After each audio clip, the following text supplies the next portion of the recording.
The Credit Suisse fear barometer just hit an all-time high as reports circulated through D.C. that Barack Obama discussed the imposition of martial law when he and Vice President Joe Biden met with Yellen on Monday in an emergency meeting. The reports were based on the crisis-like feel of the meetings. This was a first, to have the president and vice president meeting directly with the Fed head. Does it have something to do with the survival of the government at a time when the U.S. banking system may be facing a general default? According to reports, members of the House and Senate are said to have been up all night in discussions and meetings, with floods of phone calls back and forth. What could be the problem? Take your pick of dozens, literally.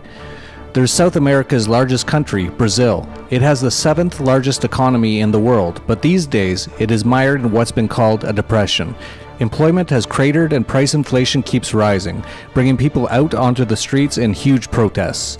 Meanwhile, the huge corruption scandal having to do with Petrobras has sent many Poles to jail and may soon claim the president, who is facing impeachment. In Venezuela, where I just visited and barely survived to see hyperinflation in person, the country's on the brink, pushed to the edge by the oil price collapse. People carry around backpacks full of bolivars to get through the day. The murder rate in Caracas is so bad that people don't go out at night. The morgues are full. The streets are empty. Austria just made a historical first with its first bank bail-in amidst hurried meetings in Europe. The failed Hypo Alpe Adria Bank, the Haida Asset Resolution AG, was forced by creditors into an involuntary bail-in after an $8.5 billion capital hole in its balance sheet became apparent. Austria is the first to use a new law, now part of the European Bank Recovery and Resolution Directive, to share losses of a failed bank with senior creditors as a way to slash the bank debt. It won't work though. This will see investors piling out of bank stocks, which in itself can cause the bank to fail. And once that happens, then the Cyprus-style depositor bail-ins begin. Italy is having its own banking crisis, actually one that has been dragging on for years and is reaching its ultimate conclusion.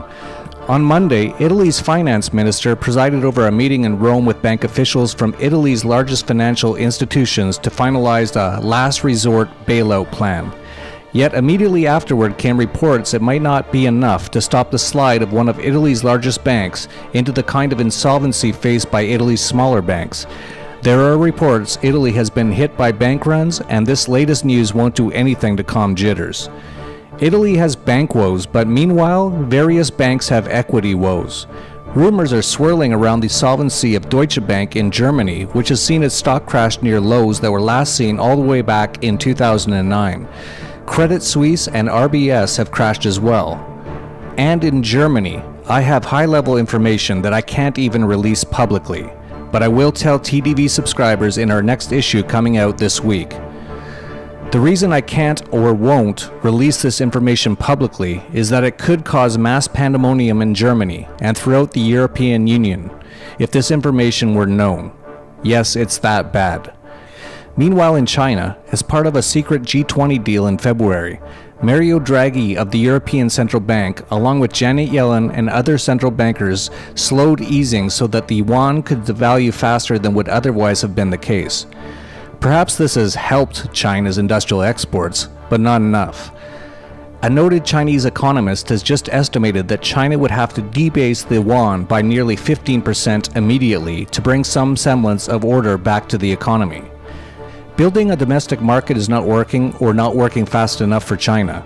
China has been trying to prop up the yuan and has burned through more than $500 billion in foreign exchange dollars in order to do so. This can't go on.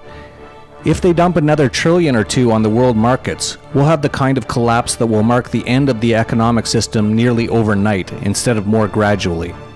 As it is, the world is in an increasingly untenable state, and the US, supposedly the world's strongest economy, may be leading the way. The US Government Unaccountability Office just announced that debt was hitting levels not seen since the end of World War II, stating, "We're going to owe more than our entire economy is producing, and by definition, this is not sustainable," the auditor pointed out in a congressional hearing. The idea, of course, is that such warnings should result in immediate action to rectify problems, but that's not going to happen. These problems are not going to end. It's just a question of how long it's going to take before they take down the world's economic system in a way that cannot be fixed. It's not happening by happenstance either. That's something people have a great deal of difficulty comprehending. But these are disasters that the banksters have been planning in detail for the past 50 years. Even US investors are starting to get the picture. The Dow was up 150 points on Monday before going negative by the close. What was up by the end of the day? Gold and silver.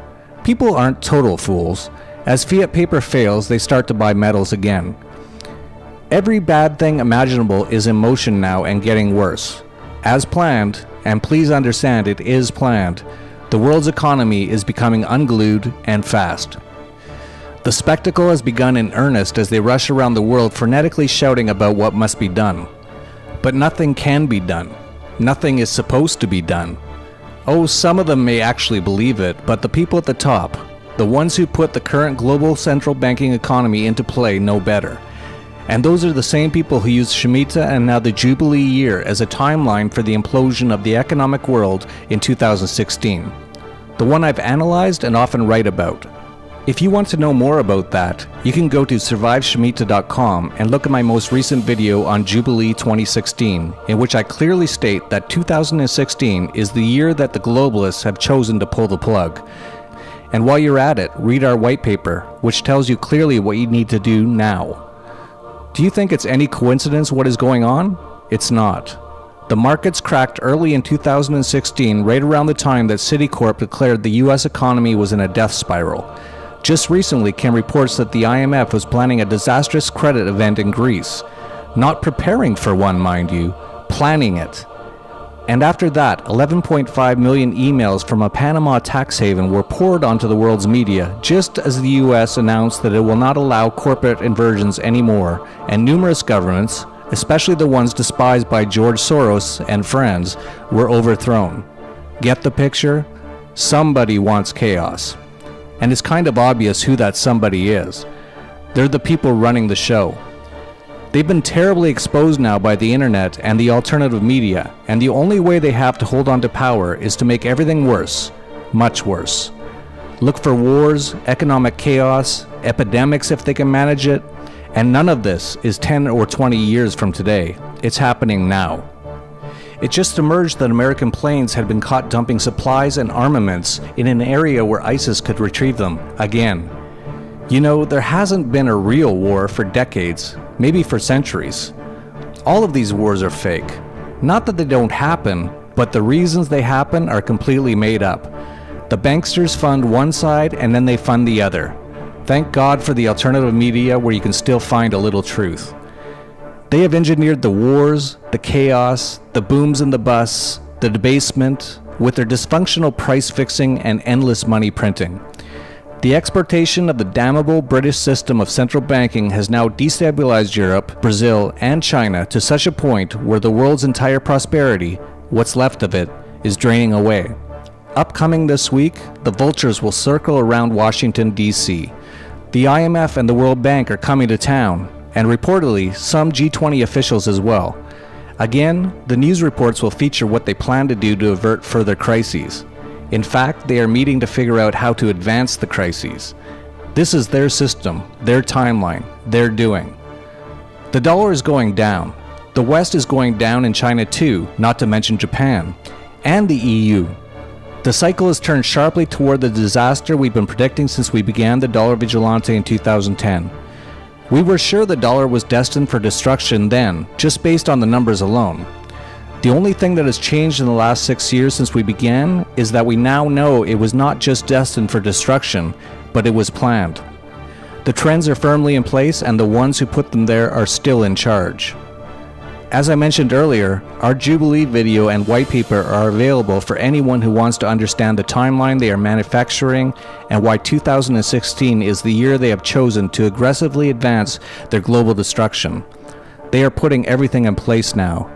We can see it and the video explains it, just as my Shemitah video did in 2015.